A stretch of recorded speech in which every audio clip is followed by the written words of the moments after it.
All right, kids, it's Friday night. Hey, it's a Friday night and the party starts. Yes, sir. Yes, sir. We're going to party right now, my friends. We're going to party like it's 1999, which makes no sense after 1999. It's like when somebody says, well, it's 1984. And of course, that was 42 years ago. Good day, my friends. Welcome, a hearty hello and a high-o silver to you. Welcome, one and all. I hope all of you are doing great today. Please hit the like button. All right, I said it. You have no idea how much I hate to say that, but I have to say it because you got to say it. You know, it's one of those things where you got to say it. You got to say it.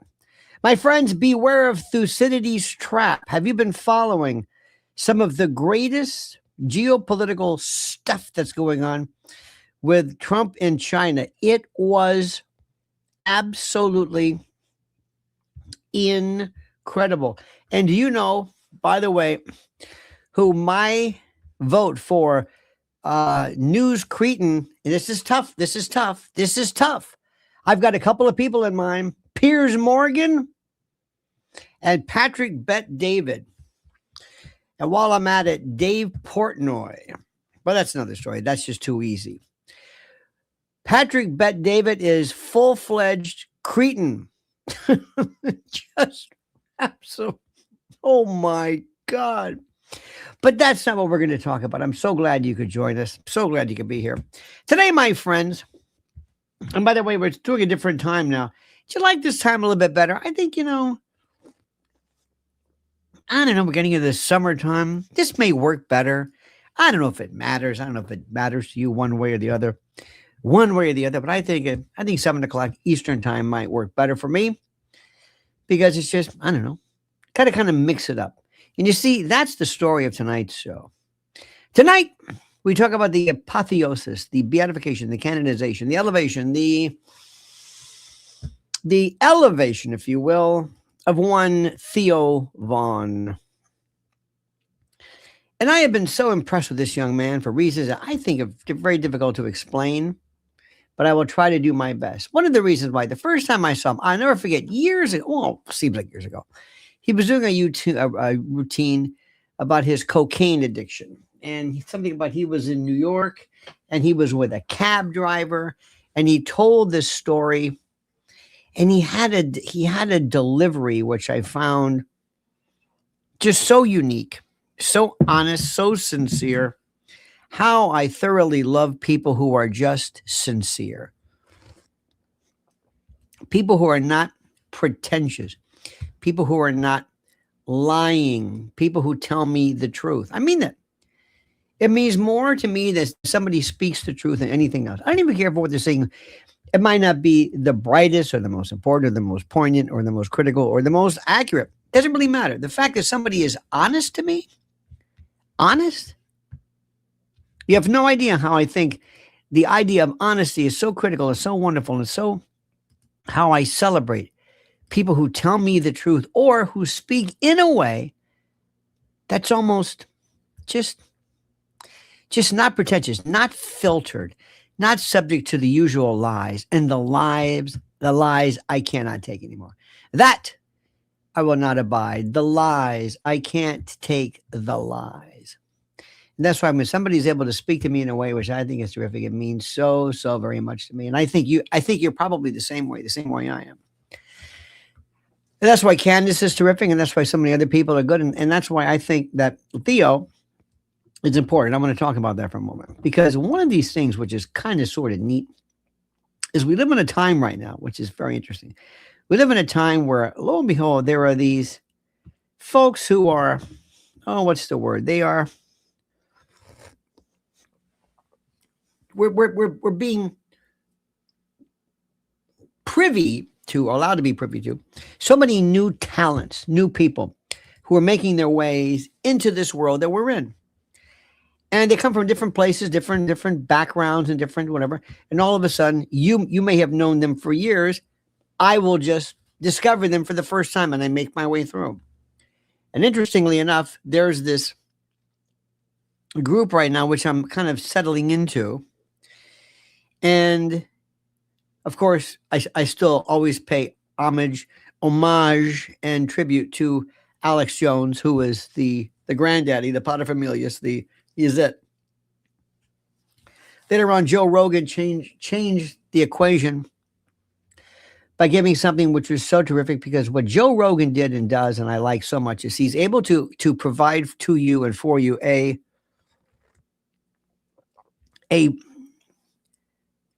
curiosity and an absolute unabashed fascination with subjects. Lex Friedman I like very much too, because he will go very long form, and he would talk about particle physics, anybody he wanted to, for long form. It was terrific, and I just thought it was great. And I don't have to be able to explain why I like them, but they were unique. Because for the longest time, people said, people today have no attention span. They have no attention span whatsoever. And I don't even know if that's even true. I think a lot of times what happened was, believe it or not, I'm always revamping and rewriting what I thought was reality.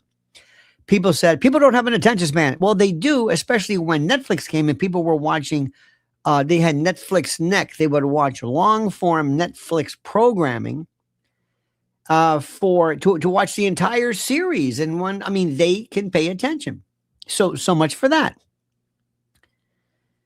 But these new people, and you must understand this, in my particular realm, whether this is of any interest to you, I'm always fighting, so to speak, people who in my world, and by the way, tonight, listen, from 2 to 5 a.m., excuse me, on WABC tonight. By the way, Mrs. L will be my special guest.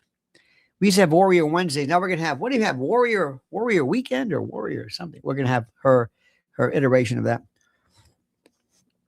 But I'm always fighting with people who are kind of living in the past, not at that station, but I mean people in general in the industry. And I'm saying that what you need to do is you must pay attention and you must watch what's happening right now. Look at what's popular. You're going to have to always change things. Certain things you're going to have to change. And many people, not necessarily my generation, but a little bit before that, people who are younger, still harken back to this. The only thing they ever knew, you know what I mean? The only thing they ever knew is kind of how this thing works. So anyway, so I mentioned people like Joe Rogan and mentioned other people as well. Candace also changed everything. I'm still trying to figure out why Candace went through the roof. Have you figured that one out? Why is that? Why? What do each of these people have in common? Take everybody in the particular Candace genre, from Colin to Baron to Fredo, who's been unbelievable. Fekete, who was on another planet, another. You can go down the list. I wrote their names down, but what do they have in common? What do the truly great ones have? What is it? I'll tell you. They have their own personality. They bring something to the fore that maybe nobody else did. They bring it and they say, I don't care if anybody else is doing this. This is what I'm doing. This is my thing. Certain things kind of get they kind of go by the wayside. And there's nothing worse than somebody who's trying to mimic, or somebody who's trying to pretend to be something that they are in fact not. If that makes any sense to you. So anyway, lo and behold, I saw this guy named Theo Vaughn. So Theo Vaughn, a while back, he was talking about his cocaine addiction. He was talking about, he did this, what an interesting background. He was a gospel singer. Reminds me a little bit of Sam Kinison. Sam Kinison was an evangelical type, as you know, a while back. He was. And I have a great place in my heart for evangelicals. I always have. I love carnies. I love professional wrestling. I was into that. And love people who understand the act. And as you know, prior to television, there were very, very, very serious evangelical Pentecostal, hellfire and brimstone types, which were just phenomenal. Offshoots of the black AME churches and the like. And lo and behold, that's what Theo did as well. Theo did this as well. And then he was singing. Have you noticed this little kind of love affair? He's with this young country singer, Elsa, whatever her name is. You can see that thing growing. I love watching it. And much like a dog can tell when you're good, much like a baby can sometimes tell when you're good. Like sometimes a baby can look at you right away and they can tell right away. They can see right through you. I've always been able, and I'm 100% right, to tell people who are really good and people who are dangerous or completely full of shit. When it comes to the FOS category, I'll put my detection methods up against anyone. I can tell immediately. I mean this. Immediately. This morning today, Mrs. Ellen and I had a wonderful day. There's a group called, we'll get back to Theo. There's a group called Wonder Girls. Wonder Girls is one of the greatest examples of philanthropic goodness that I've ever seen. It's a bunch of young ladies, many of them inner city, black and white, but people who, I'm not going to say are directionalists, but people who are provided a direction, people given attention, and people who had a graduation. And we went to a place called the American Dream. The American Dream is the largest indoor, almost like a carnival. They have a not a water slide. They have an ice, like a slalom, like a ski slope. They have water. I mean, you should see this huge Ferris wheel. One of the biggest places you've ever seen. So I was there today, and these young ladies all graduated from this program. It's a wonderful program called Wonder Girls. And it made me realize, you know what? There might be some hope in the world for a lot of other people. And I could see what they had at their particular age. They have not gotten into that treacherous look of being full of it yet. They hadn't been contaminated by life. They hadn't been jaded, and I can't by the duplicity, of the angle. That's why Candace comes along. Candace is not. I know people are going to disagree with me because they don't like her for whatever reason. That's fine. But do you see anything about her that's two-faced? Do you see anything? Do you see any inconsistency in her? Do you ever see any braggadocious behavior on her part? Do you ever see her brag or self-reference? You ever see that? Do you ever say, when does she ever talk about herself? Never. She talks about everybody else. She talks about everybody else. I mean, but just, Erica and others as well, and Charlie, but she doesn't, and that's one thing too. People who talk about themselves immediately turns me off. People who brag. Braggarts are the worst people in the world. They are, in my mind, I cannot tolerate them. I cannot tolerate any kind of self-reference. I cannot tolerate that. I hate people who do that. She is so honest, and she doesn't even talk about herself at all. I really don't know anything about her. I mean, I really don't. I mean, maybe because she had talked about it before, but I mean, she makes some references, but she's not the important story. It's always somebody else. Now, Theo talks about himself in this almost self-deprecating way that I'm wondering sometimes, is this legit or not? He is a work, but sincere. And let me tell you something about people. The reason why I like him. He doesn't budge. The image doesn't crack. People aren't that good to maintain something on a regular basis. The second thing I like about him is that he can say things, especially about black people or gay people, and nobody takes offense. Nobody takes offense. He had on Brewski, whatever, and had him on the floor laughing because there's almost like this impish innocence about him. He doesn't mean any harm. He doesn't mean to hurt anybody's feelings. I watched the other day this. Did you happen to watch the Kevin Hart roast? It was some of the nastiest people who are absolutely they fancy themselves as so funny. They talk about themselves being masters and technicians of the laugh. That they are not only, comics, but they are black belt. They are practitioners. They are technicians. They are the finest exemplars of the art of the laugh. And each of them had written lines by somebody else that they would deliver. Pete Davidson, who was a waste of flesh, making a joke about Charlie Kirk. And their thing is to say something just to shock you, to say something. And for those of you who might or might not know this goes back to the old dead baby joke story. When Theo Vaughn talks, it's not to hurt people. It's either self-deprecating, but also there's a twist to it, which is so fun. Did you see him with Nikki Glaser? Nikki Glaser would be so terrific if she laid off this forced, I'm a slut kind of a thing. Be yourself. Maybe there is no self there. Theo Vaughn is being himself. Candace Owens is being herself. You know who's being himself? Alex Jones is being himself.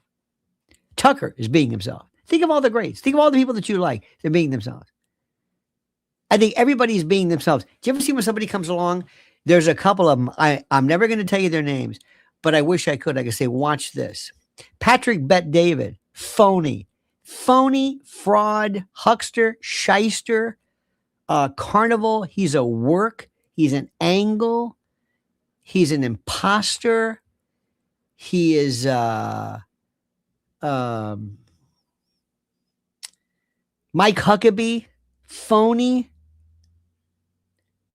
You see so many of these people, a lot of them in politics. Oh, one of my favorites. Her name is Monica Crowley, and she does like this. Have you seen her? You probably don't know who she is. Monica Crowley was a woman who she was an expert in, I think she later on became almost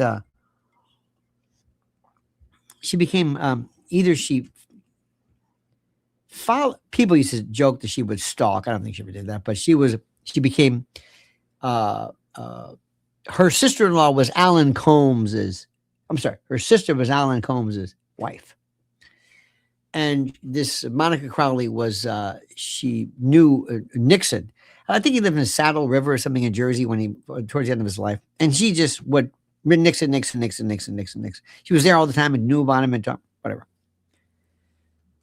Well, now nobody knew what she did exactly. She was always, say Trump appointed her, like, yeah. If you're part of the I guess you might want to call it if you're a part of the talk radio, not talk radio, kind of a Fox News, kind of whatever it is, he'll give you a job. He'll find something for you. I mean, he wants you, like he wants a Judge Janine. He wants Dr. Oz. He wants Bobby Kennedy. What Bobby Kennedy is doing, I have no idea. He wants, he likes having like this Alina Habba, who is the lawyer, and if Trump thinks you're hot, or if you're famous, or if you're Pete Hegseth, that's who he is. So he hired this Monica Crowley, and nobody. Let me give you her name, her title. This is so interesting. Nobody can figure what this is. Monica Crowley title. She's kind of like the Letitia Baldridge or something. Monica Crowley. It'd be nice if I typed correctly. Monica Crowley. And if you know what you're looking for, You will be. Okay, she serves as the 35th Chief of Protocol of the United States with a rank of ambassador. What? What? She's the 35th Chief of Protocol of the United States. She was preceded by Rufus Gifford. Rufus, he was a United States ambassador to Denmark. Rufus Gifford. And before Rufus was Cam Henderson, the Chief of Protocol. And what they do is the Chief of Protocol of the United States is an officer of the United States Department of State responsible for advising the President of the United States, the Vice President, and the United States Secretary of State on matters of national and international diplomatic protocol. The Chief of Protocol holds the rank of ambassador and assistant secretary of state. And diplomatic protocol is etiquette of diplomacy, affairs of state. So Monica Crowley, for some reason, is imbued with the ability to know these things. And what she does is she ends up going like this. She looks like a woman at a car show at the Javits Center. Puppy says, PBD broadcast, paid bullshit deliverer. Oh, he is absolutely, positively the biggest poser of all time. The whole thing is, I'm an Iranian, I'm rich, and he speaks, and he has a lot of people on his show to carry the weight because he can't handle it, because he just doesn't feel confident in his own words because he doesn't know anything. He's not that interesting. Good people don't have anybody. Joe Rogan, Candace, Barron, go down the list. When you have a lot of guests, see, they call this, by the way, the reason for that in the radio business called the zoo format. Right around, I don't know when, a guy named Scott Shannon pretty much perfected this. And the zoo is this morning, a lot of processed mics. You got the roly-poly weather guy. You've got maybe the sports guy came in. I missed it with Bernard McGurk, great guy. All these others, Rob Bartlett, had all these people, bits, spots, because Imus had nothing to say. He was basically a moron. They had bits and, So the theory behind the zoo was, if you have a lot of people in the room, somebody's bound to say something funny. It's true. And you would hope, and it'd be like, now, the best zoo formats, and when I say zoo, are two things. Black shows, Charlemagne the God, or whatever it is, whatever it is, on iHeart. He's got it. And also Spanish or Latino, like Hot 97 and well, I think that was, but they have these Latino morning shows. You don't even have to speak Spanish and you'll love them because it's real and it's organic. They're doing it because it's really funny. PBD has that jerk off that everybody always, they bring him out and they attack him. Dave Smith, I don't know who he is. I think he's another comic. Another one of these comics. There are so many comics, so I don't know why. Dave Smith might be kind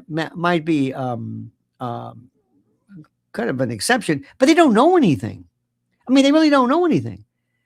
And by virtue of the fact that they don't know anything, they're comedy, and they really believe that they're the funniest people in the world. Well, anyway, Theo doesn't do that. He is lovable, harmless, meaning he doesn't scare anybody. You like him. Very self-deprecating, he's like a child. He had on two people. One was a kid who had not cytokinesis, but something like this. She was she's blind. And another one was a woman who was blind. And he reached out his hand and he grabbed her hand. He says, "Can you feel me? Do you know what I look like? How old I am by touching my hand? Do you have that sense?" And I don't sound like him, but I mean, do you? And he really wanted to know. She says, "I never was asked that." He goes, "I mean, can you feel what I look like and what?" There's a purity there. There's something about him that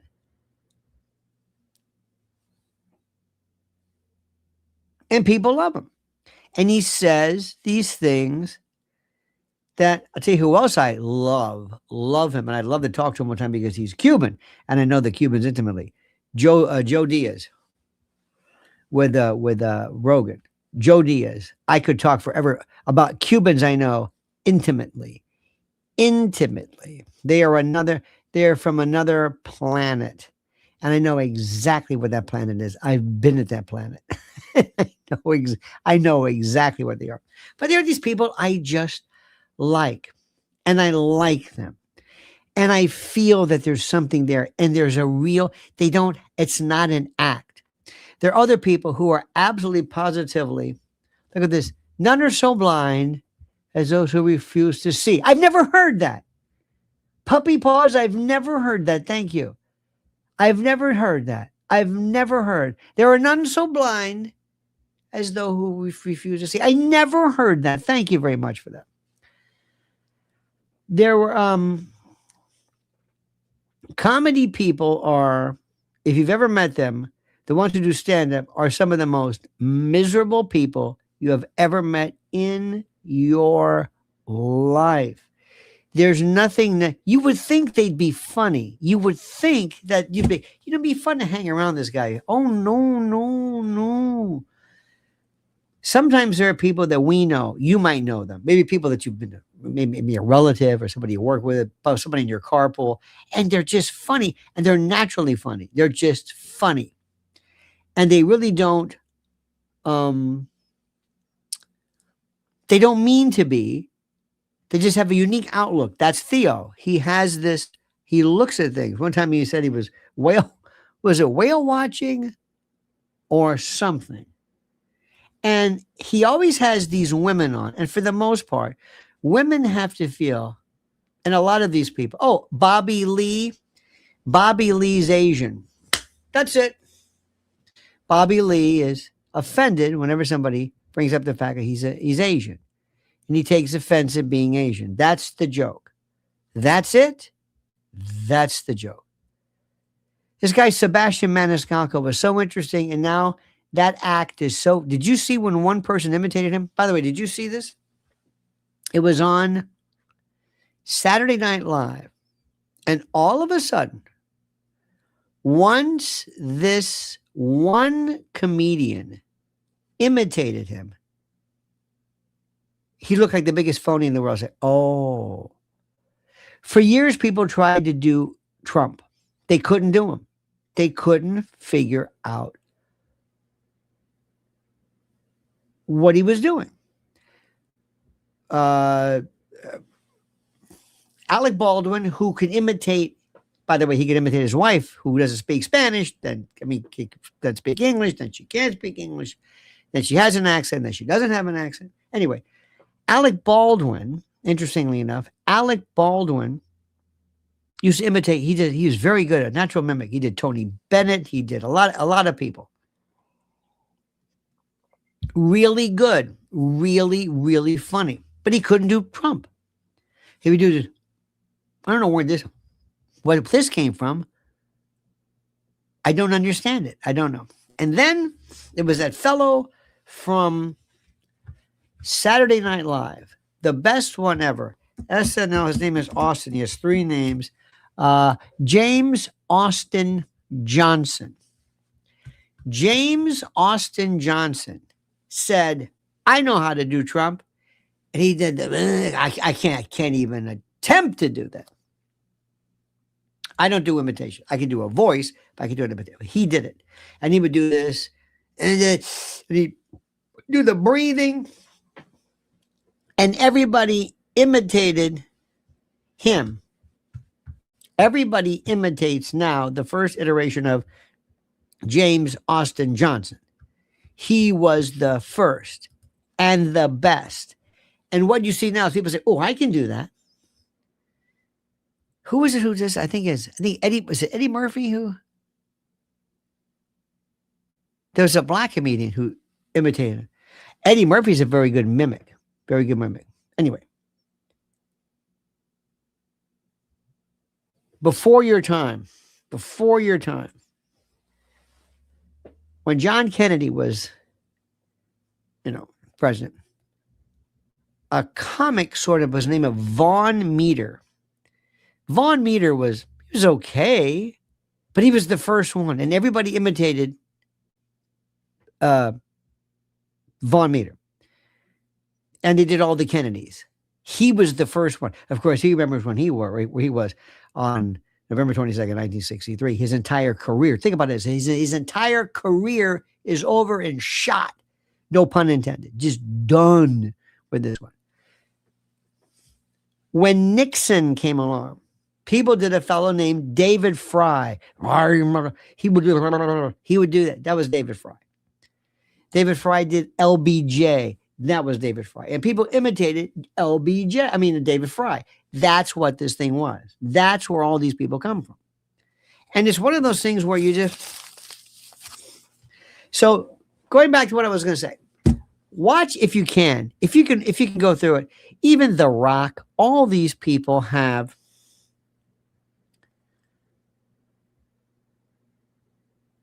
They're handed these things to say. And the idea is that you can only be funny if you make a joke about guzzling body humors or they're pushing the word retard too much. At first it was like, okay, I got it. You couldn't say it. It was the R word. Okay, now enough. Not that it's offensive.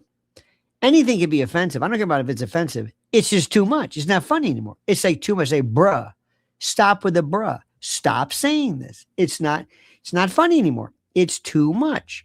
You're doing this too much. Enough of this nonsense. Stop doing this. Okay, so that's that. There's another one too is they love to make gay jokes.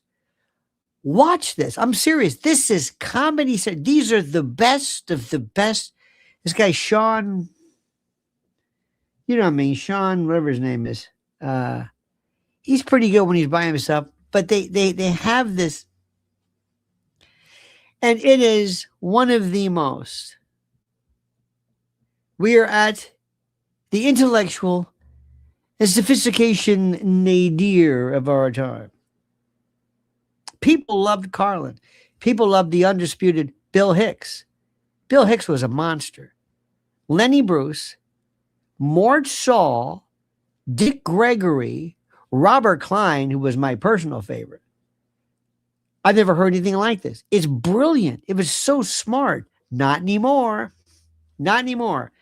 And if you're a black comic, use the N word and MF and just get as monosyllabic, as ghetto, and as coarse, and as vile, and somehow that will transmute, somehow the comedy will be transported to a level through some kind of alchemy that I don't think anybody can figure out. So we are at the end of this. There is nobody. Now, Dave Smith, by the way, can never go back. Maybe he can. He's a brilliant debater. He's a master debater. And he's taken apart everybody from Alan Dershowitz to, his thing, of course, is Israel. Israel is like, okay. Now, how many of you may ask a question? I may be the minority here. How many of you want to say enough about Israel? Just for, please, not give me. Can we go an hour without talking about it? Can we go an hour? Have you heard Anna Kasparian? I used to call him junk yogurt. That's it. Israel, Zionism. Can you go? Can you humor me? Just humor me. Not because there's nothing wrong with it, but can you just give me a break? Can you just give me a break? Just for a second. I know what you're going to say. I got you. Even Max Blumenthal can talk a little bit about China. This is the biggest story in the world because this let me just explain something to you. Maybe I'm sure you know this. This is some of the most exciting stuff. What happened with Trump and with Elon Musk is, as the kids would say, hilarious. You missed one of the, I mean, I don't know where, when you're talking about the Thucydides trap, and I know you're not going to be, I don't think Kevin Hart's going to be talking about that, or Joe Diaz, but this is some of the most incredible stuff anybody's ever seen. It is so, the potential for absolute, as you would say, hilarious comedy, because it's real, is there. Nobody's touching because nobody understands what the hell's going on here. I don't know why. They want to talk about, I don't know. I'm not really sure. So that's why Theo Von is nothing but just purity. Just a guy who, he says, he's one of these people. Let me give you an example. Norm Macdonald, I never, ever cracked a smile at anything Norm Macdonald ever said. But what he said made me think. But it wasn't funny, but it made me think. He was very wise. Did you ever see Norm Macdonald with Larry King? Brilliant. Listen to what he was saying. And one thing he said was, don't always go out of your way to deliberately show people how smart you are. If you are, great. Don't hide it. Nothing wrong with that. But don't go out of your way. Two people who did that. Dennis Miller. Remember him? I don't know where he is now. And the guy with the biggest inferiority complex is Bill Maher. Bill Maher, he screams insecurity. Screams it. And they want you to know how smart they are. They want you to know this. But I mean, not so much. Just, they never let their guard down. There's just nothing, I don't know. David Letterman, his politics notwithstanding, because he's off the chain, but he was one of the smartest, and he loved to make you think. He always loved to play the dummy. Norm Macdonald did that to an extent. Every now and then he did some things where I said, oh, that's interesting. But he wasn't really a kind of a split your gut kind of a, at least as far as I'm concerned, whatever that's worth. Theo is in that realm. Theo is much smarter than you think. He knows exactly. These things don't happen by accident. He understands the irony. He understands the understatement. The what? I can't say enough about him. I absolutely love him. Tim Dillon, phenomenal. Tim Dillon has a groove that's him. That's Tim Dillon. He's not fighting anything. You know why? Because he can go into a riff on his own. He's not reading anything. He's not. I'll tell you another one too is, seriously, and you might find this interesting. I mean, he wouldn't, I mean, you might not, you probably don't think of him as being funny, but he is Baron Coleman. When he goes on a riff about some fact pattern that doesn't fit, it's pure. You have to know enough about it, but it's funny. And he knows exactly what it's saying. He's not reading this. He understands it intimately because he's pointing out the absurd to you. See, that's the part that he always does. He's an absurdist. He says, now get this. And he'll show you something and tell you something which makes absolutely no sense. You know who else I think the world of, I think is so terrific, is Fredo. Here's a woman who is born in Poland. She speaks perfect English. She may have an accent, but if you read a transcript of what she says, it's perfect. It's perfect. You would think, an Oxford Don said this. There's not one verb or tense or out of order. Absolutely not. But she goes for the insanity. I don't know, I don't know what you want to call it. Feckety. Out of, I don't even know where to put her. When she does this thing where she does this, she like holds back, like she's going to scream. And she holds her, that fuzzy, It's like the Hitler mustache, like the paintbrush. He goes, and Erica? It's like she wants to just scream. She wants to jump. And she's like holding back. And she has to whisper, I don't know about you. And the double take, the triple take, the editing is phenomenal. It is absolutely perfect. Now, if you don't know the subject, you're not going to be able to laugh at it, but it is 100% perfection comedy. Now, I don't know about you, but again, maybe you have to laugh. I don't laugh at people. I really don't. So I don't know why. I just don't laugh. I say, that's good. You don't want to put it this way. You don't want a room full of me. You don't want that. It'd be terrible. It'd be the worst thing anybody's ever seen. It's like, nobody's laughing. Yeah, but they like you. They like you. There was a book. I've lived to tell it all. It's a story about George Jones. And George Jones, the great country music singer, who was one of my favorites. I have a picture of him. You can't see it back there, but it's one of the pictures I'm very proud of. I don't have a lot, but that's one that's the one I'm very proud of. And I was heavily armed.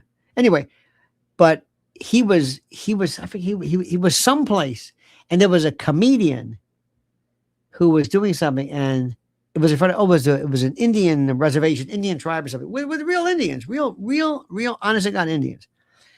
And he got no reaction. The poor guy thought, I'm going to quit my job. I'm going to quit comedy. Nobody likes me. I'm terrible. I'm awful. And the chief, or whatever it's called, came back and said, hey, you were pretty good. He said, hey, look, don't rub it. He goes, no. He said, we almost laughed. He said, what? He said, yeah, that's rude. He said they didn't want to laugh. Whether it's true or not, I don't know. But I thought the irony of that, he goes, he's busting his ass. Pat Cooper, my great friend, one time, who was one of the absolute funniest people without even trying. You could wake up in the middle of the night. He was just naturally funny. He was, of course, Italian. He was born in this country, but he was given a group of people to speak. And they were all Italian, and they didn't speak English. They spoke Italian. So he's pouring his heart out, and he wanted to pay the guy back, give him his money back. He said, I'm sorry, I didn't earn it. He goes, no, I made a mistake. He says, when you said Italian, I thought you spoke Italian. He said, no. So anyway, so I don't want to go in now breaking through the whole notion of comedy. But what I'm telling you is it's very exciting to see so many new people here. Because all these folks nobody in conventional radio or TV would give these people ever a chance, a shot, ever. Ever. Somebody says Joan Rivers was mean. Joan Rivers was one of the nicest people. When I play, and I don't even want to do it because I don't want to call it stand-up, but when I perform, I like the Cutting Room in New York. I've been doing it for years. And when Joan Rivers would try out stuff. They all do that. And there was a cutting room. The original cutting room was on 20, I don't know, something. It was a cutting room was a place where they would cut carpet. And that was the name of it. And she would go, just show up and just try things. See what people thought. She would but tip everybody, the bartenders, the woman in the woman in the ladies' room, or the attendants, and she'd give them birthday gifts. She was one of the nicest people, great to the staff. Her home was magnificent. What Johnny Carson did to her, she was one of the people who, she was absolutely, positively stellar. Knew things, knew her. She was some of the original ones, Toady Fields and, others. You probably don't know this. I like talking to Colin about, that's another one too I like. I was telling Colin about, there was the black comedians, Moms Mabley would come out, and Moms Mabley was just, what is this? She had no teeth. They loved her. She said one time, it was cute. She said, I was on a park bench. Man came up to me and said, give me your money. She said, I ain't got no money. This is the way she talked. I'm not being racist, but her tongue, because she had no teeth. They started grabbing me here. I said, I ain't got no money. put his hand down my pants. I said, I ain't got no money. She said, but if you keep it up, I'll write you a check. You know, that kind of stuff. Loved it. I used to be, we used to go to the Friars Club, and they were the professionals. Dick Capri was my favorite. Freddie Roman. I was at a table with him with Norm Crosby, Alan King, the Stalkers. These are the guys who were the professional Borscht Belt, hardcore, all of them Jewish. Jan Murray, just machines, absolute machines. And interestingly enough, they were all very, very, except for Jerry Lewis. Jerry Lewis was one of the biggest pricks anybody has ever, the meanest, the most, absolutely, you don't want to get near it. Oh, Chevy Chase, you've heard the Chevy Chase stories. Off the charts. Mean, vicious, no reason for that. Somebody mentioned Robin Williams. I don't think Robin Williams was a stand-up. I think he was more of a performer. He was more of an improv guy. It wasn't stand-up. Again, you might say, what difference does it make? Doesn't make any difference at all. Not at all. Doesn't make any difference at all. Remember these people who had an act? Remember the guy Rod something in the emu? Remember that he would have that emu that would attack people? You know, it's only good for a while, but it was still pretty funny. Billy Connolly was just great. And what I'm just telling you is that if you met him, maybe in real life, there was something very, funny about them. Theo Von, back to Theo, he's got it. It's not an act. And when he was talking from the heart about Israel and his politically, he's really, really, I would love to ask him a series of questions. Like, let me ask you philosophically what you think about certain things. Because it's a very, very difficult thing. See, that's one thing I miss. I thrive. I love the controversy. I love what's going on right now. The Thucydides trap. This is so interesting when Trump looking at him like, what? And did you, when you, I don't know if you noticed this, but with Xi Jinping, see that whole trip was a waste of time. That was nice. Everyone said, oh, look at the gardens. Elon Musk, they were out partying. All those folks had to worry about rare earth metals. I don't think they made any deals at all. I don't even know what the point of that was. I don't know what the point of that was. I have no idea what the point of that was. They are light years ahead of us. I'm telling you, people. Oh, that's where this Patrick Bet-David came on. He was talking to somebody. He was on with the Pape, Professor Pape from University of Chicago, and he says, "We're the greatest country in the world." I said, "Would you shut up with this stuff?" You've got to separate the fact of whether you love your country. Quit always portraying it as everything we do is great and the best. It's not. It's like, do you love your kids? Of course.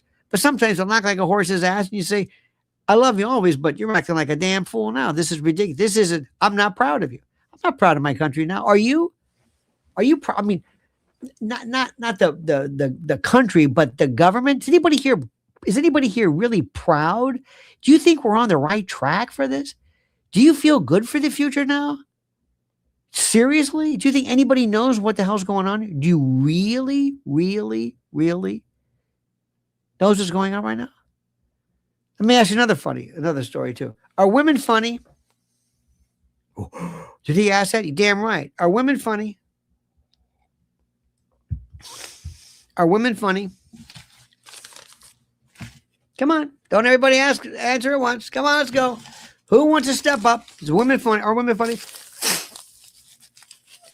Are women funny? Like men? Are women funny? They're funny on a different realm, different level. Not like men. Not like men. I didn't say, can you think of a funny woman? Kristen Wiig is not funny. She's a talented actress. Like Bill Hader he's not funny when we talk to him, but when he's acting, he's like Peter Sellers. Peter Sellers was brilliant as an actor, but you wouldn't want to talk to him. But hey, did you ever hack him? He acts like retarded, but I'm using the word clinically. Kristen Wiig, she laughs and stuff, but when she's her acting, but that she's an actress. It's rare. It's rare. Who's funny? And how many are funny? Really funny, who don't talk about women's stories. Women's story. Periods, getting old, your breasts are hanging down, or your menopause, or whatever this stuff is that people can't relate to. How about black people who can only talk about not being black? I don't understand this. Have you ever seen somebody who's funny and then they just they get so serious? Like Dave Chappelle is not the Dave Chappelle that I remember.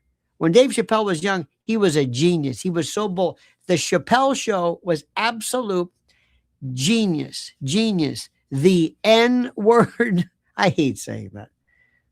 The blind racist, the skits. He's a great actor. He can do voices. The stuff he did with Charlie Murphy, absolutely top shelf. And then he got to be famous. And then he became Dave Chappelle. And then he came out and he slowed down. And his voice got deeper. And he started smoking more. And he says some things. And he's like, these jokes are taking forever.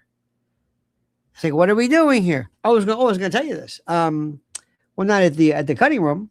After I was done, he came in to try out his routine, and everybody had to take their phones and put them in these bags and all this stuff. And he had to do his stuff. And the problem, he couldn't learn because people were reacting to him and not really listening to the jokes, because anything he said, they laughed at.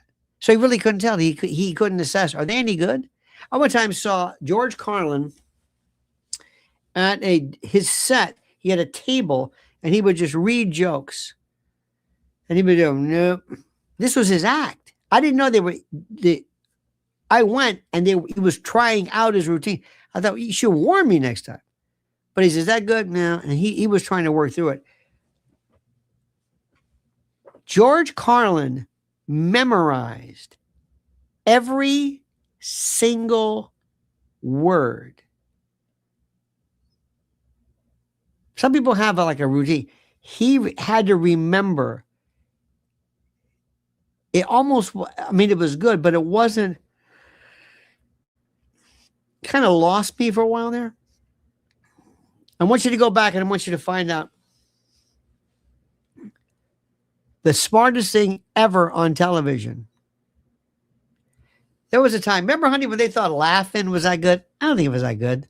George Lauder, sock it to me. It wasn't good, but it was different. It was different.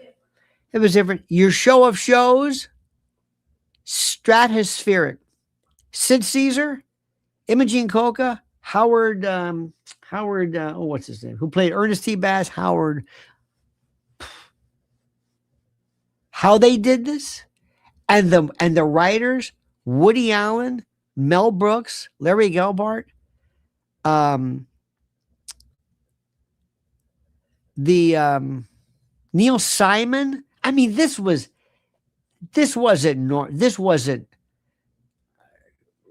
just, you couldn't, Carl Reiner, you couldn't have that today. You couldn't have it. First of all, there aren't that many people going around. And it was, in terms of pure production, you couldn't believe what you were seeing. SCTV was, to me, in my generation, beyond genius. SNL on their best day. There was one period of time when SNL was really great. When they had on Christopher Guest, Billy, Harry Shearer, it was Christopher Guest, Billy Crystal, and I think that was about Martin Short, maybe Martin Short, Rick Moranis, genius. SNL is the biggest bunch of shite anybody's ever seen. And one of the biggest, most overrated zeros was John Belushi. Samurai, what are you talking about? He imitated Joe Cocker. Okay. How many times are you going to do that? Chris Farley. Oh, he's such a genius. If he wasn't, I mean, he was good, but it was always self-deprecating, you know, the physical thing and all that. Chevy Chase never understood it. Garrett Morris, not even, put it this way, Mr. Lintbrush is funnier than Garrett Morris, but he was the black guy. But while that was getting all the credit, SCTV was beyond anything I've ever seen. I watch it to this day, and I can't believe it was so. When they had Gene Levy doing Sid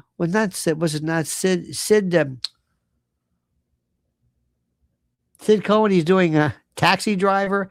Oh, Woody Allen as Taxi Driver. Are you talking? Genius.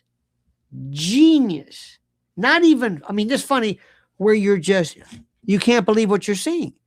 You can't believe somebody thought of that. And today, what do we have? Nikki Blitzer, whatever it is, Nikki Belzer, Nikki Glazer, who's making semen jokes. I mean, come on. Is that it? Did you ever see this? Did you ever see the movie called The Aristocrat? Everybody know what I'm talking about? Everybody know about, oh, how about Schitt's Creek? Remember that? When Schitt's Creek first started, it was, and then you say, okay, got it. And then it's like, now what? That's like Sebastian Maniscalco. Who is the guy who comes out real straight-faced? He has a funny name. I should say a funny name. He does these things where, I went to my wife. I told her we need a new dog. I say, okay, I got it. All right. Okay. All right, I got it. I forget his name, whatever. But it's like, it's okay for a while. It's good. It's clean. But when Schitt's Creek came, nobody knew this, of course, in Canada. No, this was, Eddie Murphy's a genius. Eddie Murphy's an absolute genius. Richard Pryor told stories, told jokes, did voices, did what a lot of people do. Theo Vaughn hasn't even developed yet. He's like a prepubescent, I don't know what. Wait till he just starts talking about things. You know how they would have a sidekick? The sidekick was Ed McMahon. And before that, they had, remember people like Hermione? Oh, Arthur Treacher had it from Merv Griffin. Yeah. I would love to have a really serious, what is his name? The Harvard professor who coined the term Thucydides trap. I'd like to have that and have Theo Vaughn in this group. I tell Theo, say, listen, I just want you to do this. I want you to say whenever you want to say something, just say it. Don't push it. Don't be overt anything. Just say what comes to your mind. Wear what you want, say what you want, but be yourself. And I would have people of all different, I don't know, and then have him talk about China because he will talk about things. Theo Vaughn will ask questions like the viewpoint of a child. And it makes sense. It's brilliant. Did you hear him talk about Israel and Gaza? Listen to what he says. It's brilliant. He and people say, oh, what does he know? What does he know? What do you have to know about that? If you saw some little old lady crossing the street and some drunk driver ran her over and killed her, and you said, that's terrible. And I said to you, what do you know about terrible? What do you know about accident reconstruction? Or I say, what? I'm reacting as a human being. That's exactly what I'm talking about right now. He would be beyond perfect. He's so good at this. I'm telling you, I see it. You know how when you're on YouTube and you go through the get rid of this, get rid of that. I don't want to see any Bill Maher Bill Maher could, if the place was on fire right now, and Bill Maher knew the only exit, I wouldn't listen to him. I said, okay, I'll figure it out, Bill. But when I see Theo Vaughn, I listen to him, and he'll say something, and he'll have somebody on, especially for some reason, because he was raised, I guess, around black people, and these black comedians will say, "What?" I love that when he throws them off, and I can't explain it. There's nothing worse than somebody trying to explain. Well, the reason why is because he takes that bucolic charm, he takes that southern patois, and he always comes across as somewhat daft, and he also is somebody who talks about, which is very, very important, very, very critical. And that is, he makes I think he's very inspirational for people to get off of dope, get off of drugs. I really do. I think that's one, and he doesn't lecture anybody. He doesn't lecture. He talks about him. They asked him one time, said, "What would you do if you drank? What would you do if you drank?" He said, "Oh," he's very honest. He's honest to a fault. And when I'm telling you, do you know that what's the name of this country music singer? She was on all the time. Some of these singers, these kids, the one, I was going to tell you something. For some reason, again, women, I think maybe because they overdo it, but they laugh like it's the funniest thing, like they're going to go into a coma. These paroxysmal, where they're laughing so hard.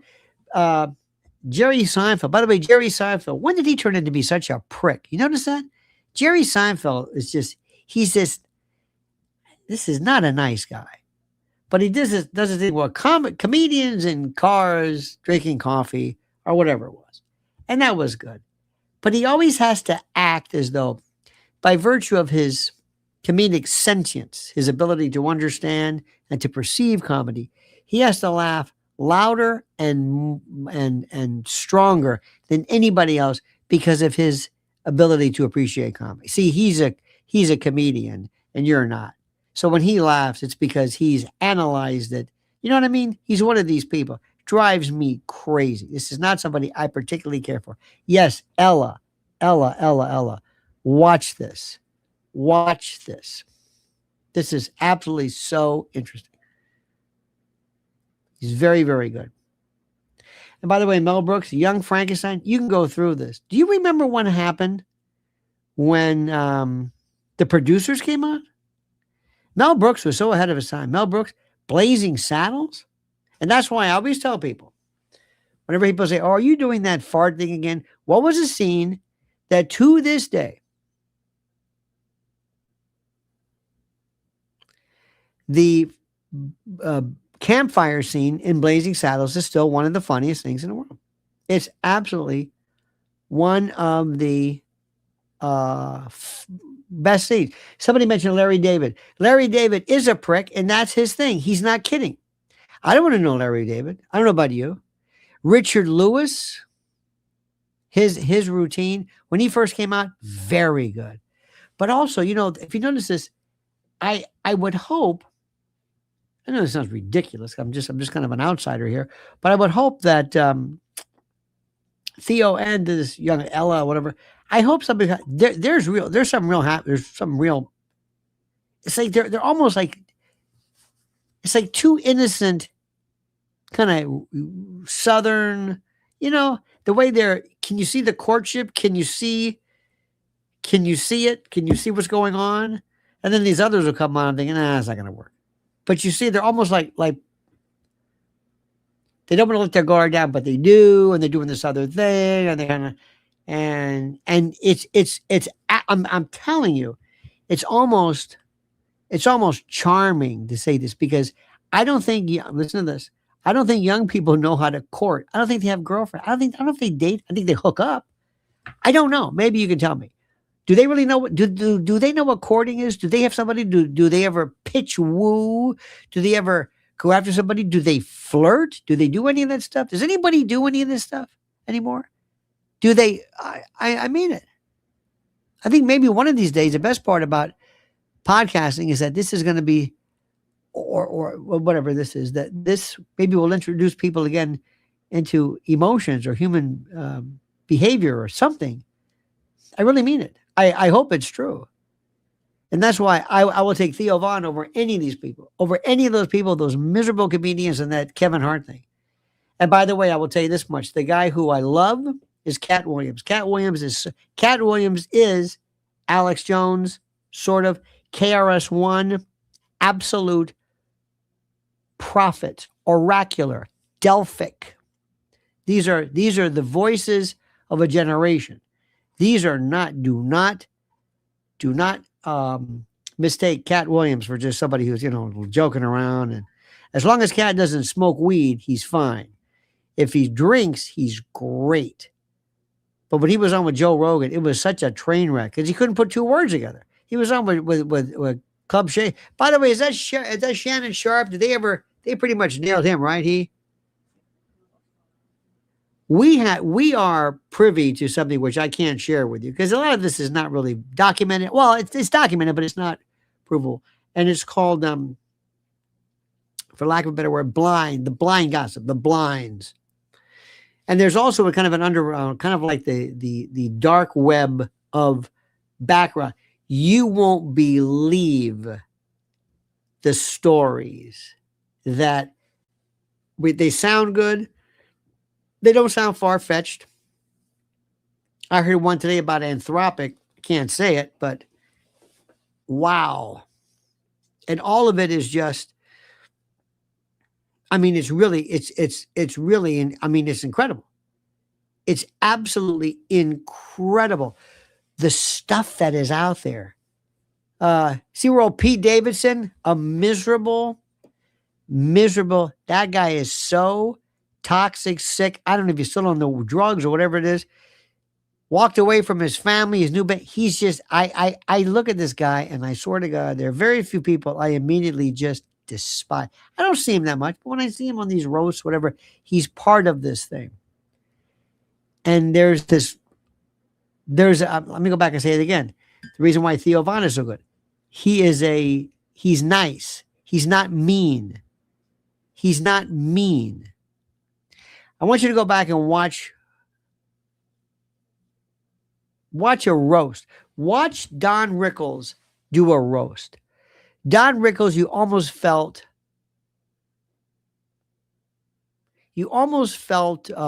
honored. People would go in and sit front row so that he'd pick on them. Don Rickles knew it's like cutting your dog's nails. You got to make sure you don't go too deep. If you do, you get the quick or whatever it is, and they will howl. It'll be horrible. But as long as you're in that safe area, you can cut to your heart's content. That's what he did. If you watch this, oh God, watch one of the worst ever was on these roasts. Watch what they did to Ann Coulter. Why Ann Coulter did this? It's just and see, Trump goes because Trump just doesn't care. As long as you talk about him, he just doesn't care. But it's so mean. Not mean that people are going to care, but it's because there's no humor. They don't know how far to go. There's no protocol. Nobody knows like, ooh, that's not good. You went too far there. That's not good. That's kidding on the level. They don't know what that is. Insert says Foster Brooks was the best. Foster Brooks? Insert opinion. Well, I will tell you, the first time I saw him was one time I was on a Saturday, but I was a kid. I was doing something. I think it was Shining Shoes or something. And I was watching I don't know why. In the old days, we didn't have a clicker. We didn't have a remote control. So when you would watch TV shows because you think, I don't want to get up or I can't get up or I've got stuff on my lap and I got to watch whatever the hell I'm watching. So I was watching an NBA game. I didn't care about the NBA, but I was watching it. And they introduced Foster Brooks as the NBA commissioner. I never knew who he was.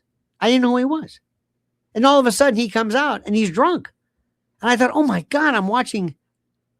Should I be seeing this? I'm a kid. And I wanted to call somebody, but we just had a regular phone. We had a kitchen phone with a long cord. And I was horrified until I realized he was. Now today they would say he's making fun of alcoholism or something. Today they would have no sense of humor. But he would come on and do these absolute, and you would think, okay, I've seen him before. you ever see Charlie Callis make the faces? You would think, how many times am I going to see this? He was phenomenal.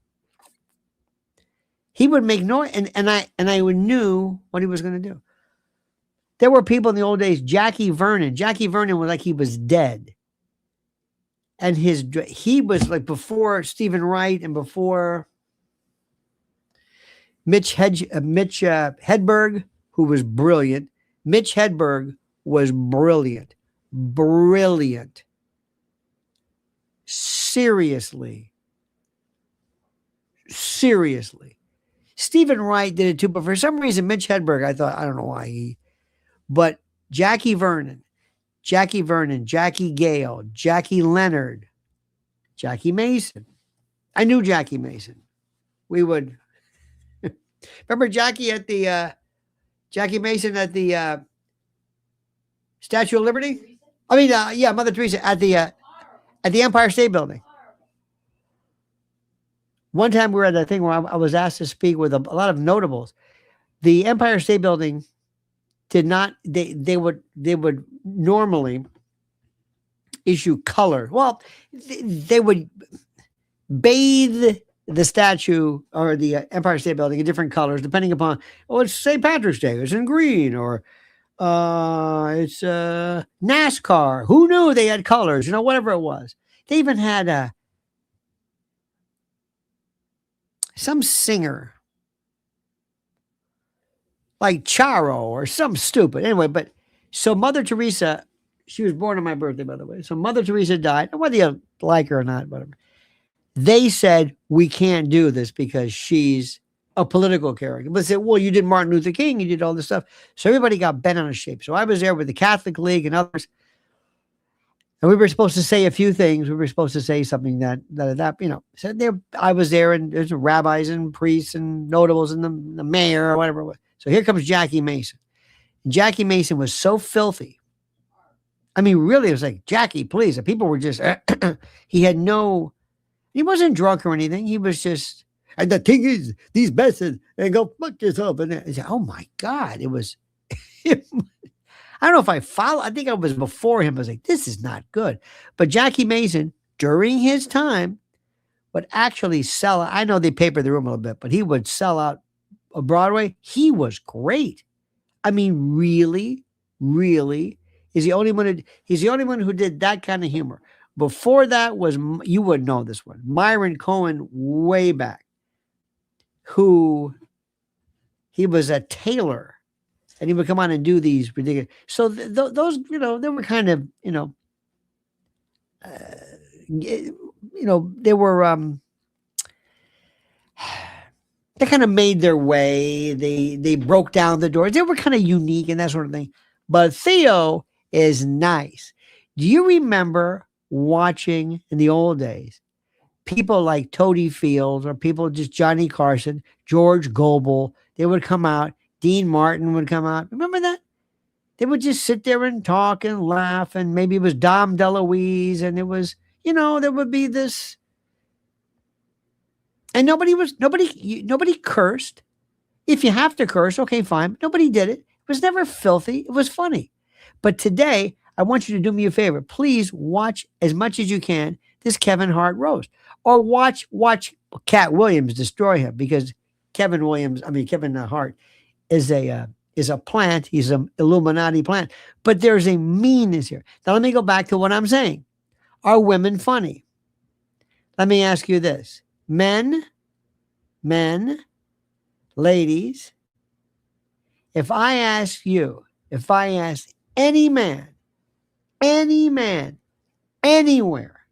I could go to a mall with the American dream today. I could walk up to people, any man, and say, what's your favorite joke? A man will tell you. If I ask a woman, what's your favorite joke? I don't have a joke. We don't tell jokes. I don't know what you're talking about. We don't tell jokes. Two guys walk into a bar. I had a friend of mine whose wife one time, somebody said, a Jap, a German, and an Italian walk into a bar. And his wife said, really? I said, she didn't even know the concept. Women do not tell jokes. One of the funniest people ever, believe it or not, was Phoebe Snow. Could tell jokes. She was one of the few.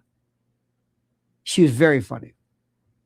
Very interesting person. But very, Poetry Man, the singer, very interesting. Women do not tell. Am I right or am I wrong? They don't do it. Why? Why don't women tell jokes? Why?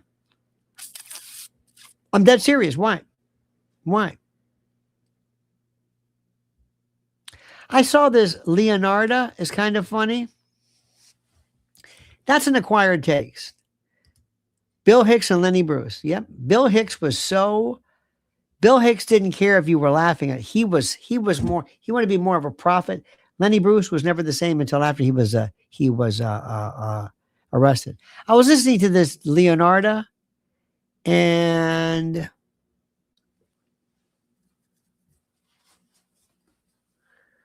I mean, like if I saw this, I wouldn't think, oh, is she a comedian? I wouldn't know this. There's another one too. There's a woman who fancies herself as a conservative, and she was somebody who was like, she worked for Goldman Sachs. I don't know her name. And she quit, and now she's a comedian. And her whole thing is she basically slams, Palestinians or whatever it is. And it's like, okay,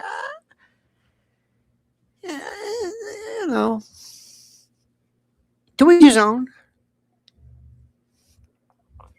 To each his own, I guess. I don't know. Remember Rita Rudner? Remember who are the other ones? Rita Rudner. There was another one too. Not Marilyn Monroe. There was a woman who they actually came out. Joan Rivers. I think Joan Rivers was in a class by herself. Joan Rivers got into more trouble too. Do you still walk by Joan's place, honey? She walks by her house all the time. It's just beautiful. You should see where she lived. I mean, it was like nothing. You can't believe it. It was so tragic with her husband, and she was. And by the way, and I'm telling you, I think she could hold her own with anybody. Don't forget what people still think is they still swear that because she made that joke about Michelle Obama, then she died shortly after. And by the way, that was just a mistake. I know this. It was just a mistake. There was nobody because you're so conspiratorial. You are so incredible. Roseanne. When Roseanne first came out, I mean, not came out, it's not terrible, she's gay, because she was a comedian. She reminded me sort of, remember when Louis Anderson came out? She was very she was like, I'm a domestic goddess, The Routine.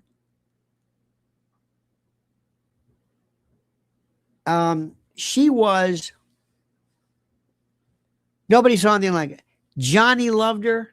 Do you know why she told us? Do you know why she did? Remember the famous scene where she was when she was singing the national anthem, and they said, "Oh, you were so terrible. You were disrespectful." You know why she sang it? I thought it was funny, but I'm sorry, it's me. And why I think it's funny, I have no idea. Johnny Carson told her, make sure you start off lower than you normally would sing, because when you get to that, and the rocket's red glare, if you're starting off too high and you get at that level, you can't do it. So she did not take his advice and found herself, believe it or not, out of gas, so to speak, and couldn't do it, couldn't, fill in the whatever it was. So that was that story. Okay, Gilda Radner. Funny? Not really. Elaine Boozler, yes. Paula Poundstone. Remember her? She was kind of like the intellectual type. She was good. I could take her when she wore the tie. Elaine Boozler, yeah. I'm not saying there weren't any. But let me go back to what I'm saying. Men, women, why don't you tell jokes? Why don't you tell jokes? Why? Why don't you tell jokes? Why? Anybody? Why don't you tell jokes? No, I mean it's not something that is, how do I say this? It's not something that's, I don't know what the word is, but for men, it's one of these things where people just figure out it's something that you can't help. You hear them from the time you're. It's so important. Every boy growing up has to know like the top 10 so that when somebody says wrecked him, damn near killed him, if you don't know how to come back with that, then you're not a member of the club. But women don't have any. They just it's a different mindset. It's a different mindset. Whereas a woman can like, for example, more movies or remember the worst movie? Remember the one we saw, the worst movie we ever saw with Melissa McCarthy called Tammy? It was so bad it was good. If you want to see Mrs. L go crazy, flubber, she goes bananas. And also Bridesmaids. That's actually funny, but Melissa McCarthy, she came through with the sink, the toilets. See, this is the stuff. Listen, bottom line is this. Whatever makes you happy, whatever makes you laugh, that's great. I don't care. Theo Vaughn, going back to what we started with initially, is somebody who was going to be elevated to something like you've never seen before because he's not coming on as being, I'm so funny. When a lot of comedians sometimes come on Joe Rogan, they talk so much about never tell people you're a comedian. Let them figure it out. Let them figure it out. When you tell them, it's like, oh, okay, because the worst thing in the world is, it's like if you say, what do you do? I'm a bodybuilder. You are? What is this? The off season or somebody? I'm a male model. What? You set expectations. When people come on and they say, well, as a comedian, you see, I'm a professional comedian. See, a comedian, no. And I hope one day we get back to maybe smarter times. Remember the guy, Dimitri, not Martin, but Dimitri something? Absolutely out there. I love that. He was out there. Mitch Hedberg was there. Stephen Wright. It was just, wow. Here's one for you. What do you think of Andrew Dice Clay? Remember when that one came about?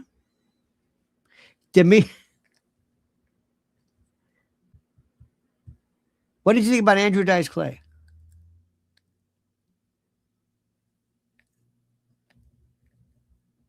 Theo may come from a Polish aristocratic stock, but he's able to make everyday comment. He may, Tony Hinchcliffe.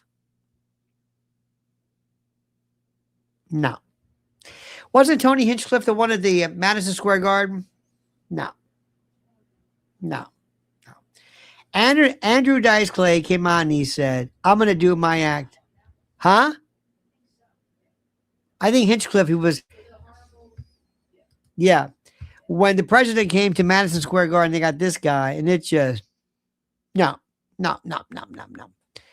When Andrew Dice Clay came out, it was great for like the first time, second time, maybe the third time. And then what are you going to do now? Here he comes again. Here he comes. Little boy blue. He needed the money. Oh, okay. I've heard this now. And then people would bark out. So anyway, this is one of those ones where you're going to say, you know what? It's hard to take this to a new level, a new version.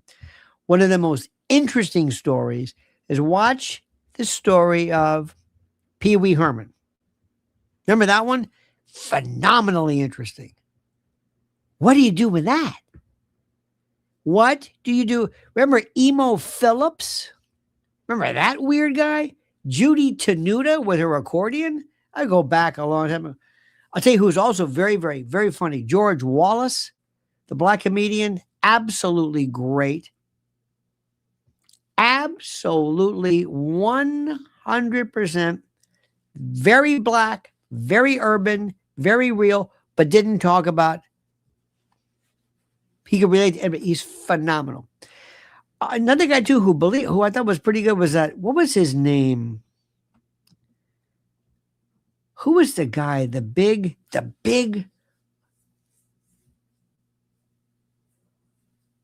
know what I'm thinking about? Who was the big guy? He was the big comedian, black comedian, very light skinned. He almost had red hair. Not Scarface. He had one name. What was the name? You got to forgive me. I've been doing this now all day today. What was his name? John Candy was a genius. John Candy was not a stand-up. He was an actor. Edward Whitten is funny. Are you kidding me? The supersymmetry, that's good. I like that one. Stephen Hawking was a laugh riot too. Who was the guy? Sinbad. When Sinbad was, I don't know what happened to him. I don't know what his story was. I don't know where that was. This guy was the hottest deal, and then all of a sudden, I don't know what happened. George Wallace, phenomenal. Absolutely still great, still funny.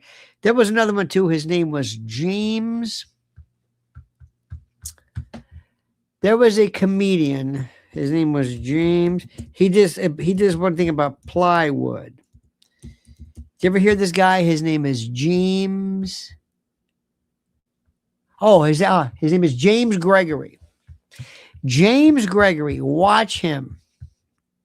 And he said he was just kind of a redneck. I think he was one of the most brilliant. Remember the guy, honey, I told you, who played the woman after she ate? She belched. Remember she was in, remember that guy I showed you where she ate and she was sick?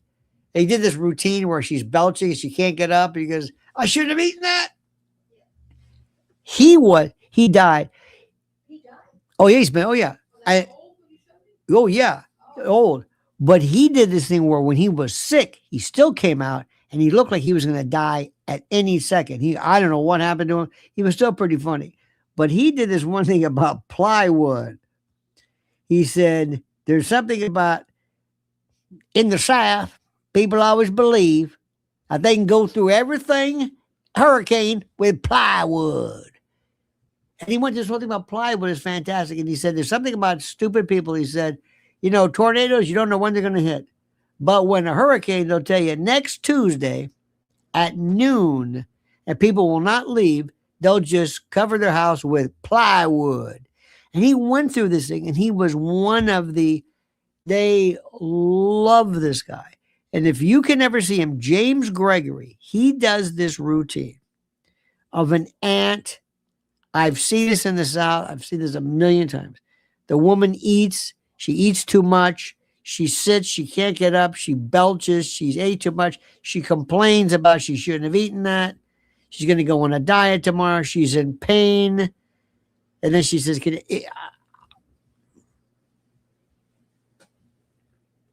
it was magic. Absolute. It was like watching. It was a performance. It wasn't somebody coming up and telling jokes and all that kind of stuff. That's all. Remember that awful. Remember that comedy showcase we went to? Oh, dear God. At the cutting room? Oh, it was horrible. These filthy women. Remember the Indian comedian? There was a woman. It was this Indian. It was disgusting. And listen, let me tell you something. If it's disgusting and it's funny, I'm with you. Oh, I'm with you. If it's really, you just, please. But don't make it gratuitously disgusting. Don't think you're going to win me over just because you're talking about it. But if there's a story behind it, oh, please. Oh, I insist. Oh, I love stuff like that. Body humor jokes, release of, oh, yeah. But, you know what I'm saying. I'm not telling you anything. KRS-One is do me a favor. KRS-One, if I was trying to reach him, how do you find him? You'd be surprised how many people that I want to talk or have on bring them on here to interview them. I can't, they don't have an email. They don't have any way to get a hold of them. Nothing. Everybody here should have at least, an answer, a way of getting on. But KRS-One, watch him. He was brilliant. Brilliant. This is when it really mattered. So anyway, that's about it. Listen, my friends, make sure you follow Mrs. L at Lynn's Warriors. Make sure tonight, if you're up, are you going to be up? 2 to 5 a.m., WABC. I'll be there. I'll be doing it. It's called Another Side of Midnight. What does that mean? I have no idea. It used to be called Some Other Side, Another Side, This Other Side, Another Side. Who knows? Oh, Bill Cosby, Why Is There Air? Bill Cosby was a genius. Noah, remember the ark? What's a cubit? Right. Bill Cosby, genius. Genius, genius, genius, genius. Anyway, don't forget, please like this video, subscribe to the channel. Please hit that little bell so you're notified of live videos, live streams, and all that stuff. Very, very important, very, very critical. And if you can, by the way, follow me on X at Lionel Media. This is Lionel Nation. This is Lionel Media. All right, you got that? Terrific. All right, my friends, have a great... Oh, I forgot to mention one thing. When Steve Martin came out with a, excuse me, that was the biggest thing.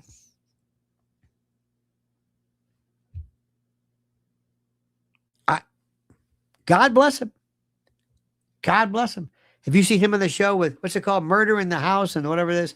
With that weird, what's her name? The young chick who just got... Selena Gomez. But with Martin Short's a genius. But I remember when he did that, A Wild and Crazy Guy, and Let's Get Small and all that. Never got it, but people love it. In any event, Dom DeLuise, incredible. One of my favorite movies, not my trilogy, doesn't make any sense. Godfather 1, Godfather 2, Network, and Fatso. Please watch Fatso with Dom DeLuise, Anne Bancroft, Ron Carey, Dom DeLuise, Fatso, the Lapidus brothers, Oscar Lapidus, the Buffalato brothers, Chubby Checkers. Do it. See Fatso. I'm telling you, Anne Bancroft was a director. Phenomenal. There's another movie too where Dom DeLuise, I'll get it next time, where he's laughing and he loses his breath. Dom DeLuise, I wasn't sure if he was gay or what. I was married, had kids, but it was always, I don't know. I always thought he's a Pinocchio. I don't know. But very, very funny. Very, very, very, very funny. All right, my friends, have a great, great, great, great day. Don't forget, follow us at Lionel Media on X, Lionel Nation, subscribe. And then tonight, tune in. If you go, just go to WABC. There's an app. You can go to WABC Radio and listen to it. And listen to the people overnight at 2 a.m. in New York. This is like day room at Bellevue. Creedmoor. It's just, whoa.